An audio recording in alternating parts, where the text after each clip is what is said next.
All right. This week's vocabulary list is cede, and cess, meaning go or yield. When somebody yields, it means you kind of wait till it's clear before you go, or you don't. It's not a full, I guess, on go. I know that sounds strange. I tried to explain that, but I'm only on 1 cup of coffee, guys. So let's go ahead and get through this vocabulary list with these definitions. Accessible is an adjective. If something is accessible, it means that it's able to go into, enter, or approach. So doors are often accessible. You can go through these doors. Oftentimes also we might hear handicapped accessible. These places need to be capable for allowing people who may have certain disabilities to enter or to go into or to approach. So that's why we see a lot of ramps around places that have stairs. And a lot of the time when we go into like stores, they may have ramps or they don't have any stairs to enter because then it would not make it accessible for all people. Next is accessory. Accessory is a noun. An accessory is an article or item worn with an outfit that goes with or matches the outfit. Now, I love accessorizing, and I know that most of you guys do too. We could say that shoes are an accessory, jewelry, any type of like the earrings and necklaces.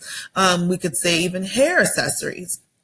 Any of these items that can be worn with your clothing, again, that goes with it or matches the outfit, is considered an accessory. Concede is a verb.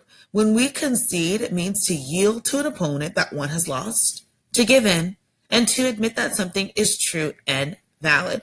So we're in a sense, we're giving in. We may concede when after we finish a game. If we have lost a game, we're conceding because we're saying, good game. We're not, cheering that we, lost.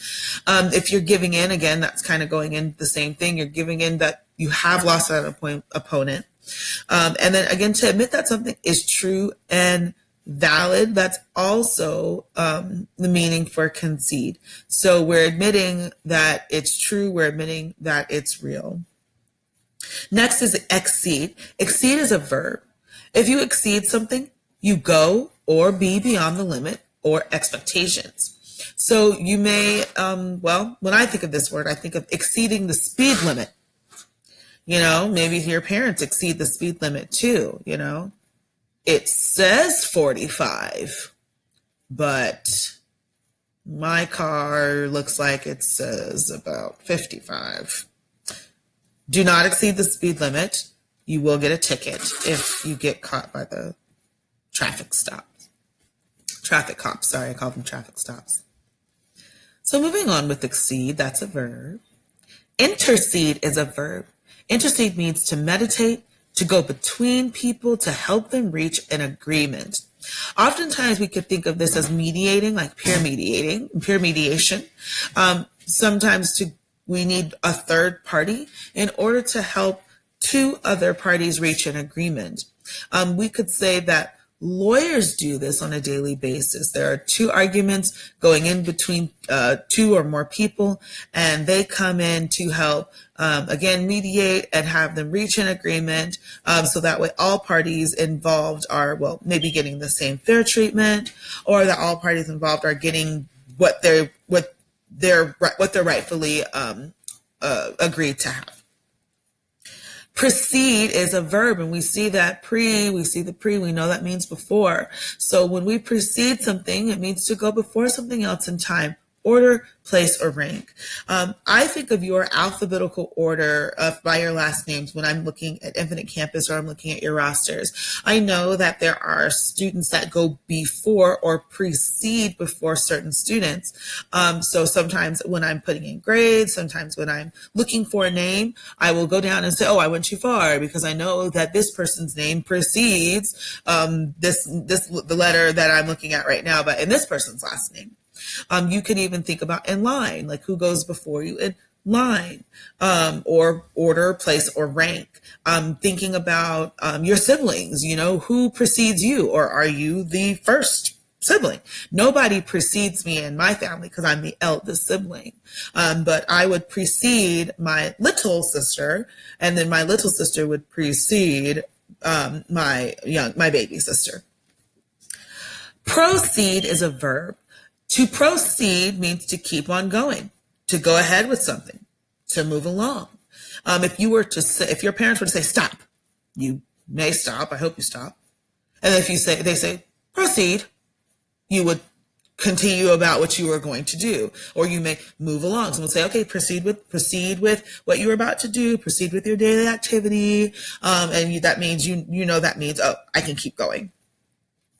Recede is a verb. Now we know when we see it means again, or to like go back. So recede being that verb means to go or move back. I know this, I don't know if you might chuckle. A lot of people associate this word with a hairline, a receding hairline. Oftentimes when men get a little older, their hairlines start to recede, they start to move back, and they sometimes eventually end up bald. This is not uncommon. Oftentimes when we think of old people, we associate them with being bald. It's just kind of the way, I guess, society has stereotyped our elderly, which is wrong because a lot of elderly have a lot of beautiful hair, you know. My grandparents still have their hair. Just saying, nothing's receding. Also, oftentimes I think of LeBron James. He had a receding hairline before, he went bald. Moving on. Sorry to you James fans out there. Recess is a noun. I know you know what this is, and I hope that you're getting some time during which people go out to take a break. I do hope that you're making your own recess during this crazy time that we're sitting in the houses.